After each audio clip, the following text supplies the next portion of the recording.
Hello, and welcome to Domination Fundamentals. What is a map plan? So, one of the big differences I see between top to level players and then mid or lower level players is what we call a map plan. When a top level player is getting ready for a match, when they're making their build, they'll say, okay, what is my map plan? How am I going to play the map? How does the map factor into my builds or how the matchup I'm playing works? One of the big shifts we've had between land battles and domination is that the maps in domination can really dictate how a match was played. If you're playing on a more open map like Black Ark or Battle for Itza, then you'll have factions with strong mobility tools, cavalry, dogs, that kind of thing, really thriving as they have the space to actually maneuver and use those tools. But if you're playing on a map like, say, Mountains of Morn, with a lot of tight, narrow chokes, well, those factions that thrive off of their mobility will have a bit of a harder time because of the limited opportunities to flank your opponent. And on those maps, it favors a little more of those factions with either beefy infantry or missiles that can be well protected. Because on those narrow maps, you can, maybe get a little bit greedier through missiles, as there's not a lot of ways to flank them, or just go, balls deep with some infantry, maybe corn kind of style, just run at them and run them over, without having to worry about, playing your flanks so much. Arnheim is one of the best examples of this, because even within an Arnheim, you can opt into two different styles of how you play the map. Because if you play the low ground, well, it is more of that open field battle, more like Battle for Itza.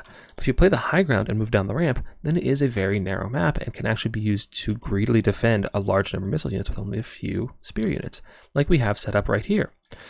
So if you're playing, say High Elves Greenskins, if you're playing the low ground, well, you have your infantry in a line backed up with your archers. The Greenskins can engage you in multiple fronts, wear down your infantry very quickly and get on top of your archers and shut them down quickly. And just really make use of that extra width they have, the more units and the swarming potential. Whereas if you have a setup like this, well, these 4 spear units on the high ground completely block off this entire flank route. There's no real way for them to get cav through here. They would have to dedicate a large contingent of infantry to come and pressure through this position.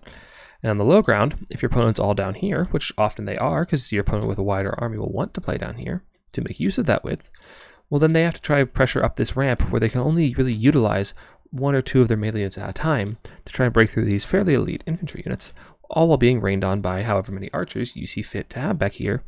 And you can stack up as many archers as you like, quite frankly. Because if your opponent's being forced to come into you, you can set up here on the cliff, you can just layer them on the ramp. You need to be a little careful of things like summons and that, but this just changes the entire dynamic of the matchup. Whereas before, down here on the low ground, it might have been Greenskins favored, as they were able to just swarm and shut down your missile units very easily. Now the nature of the map has changed that to being High Elf favored. So these are the kind of things you really want to be thinking about as you're making your builds and as you're going into a game, is how am I going to play the map? Where am I going to deploy? Where am I going to set up? How am I going to take the engagement? So that's all I have for you today.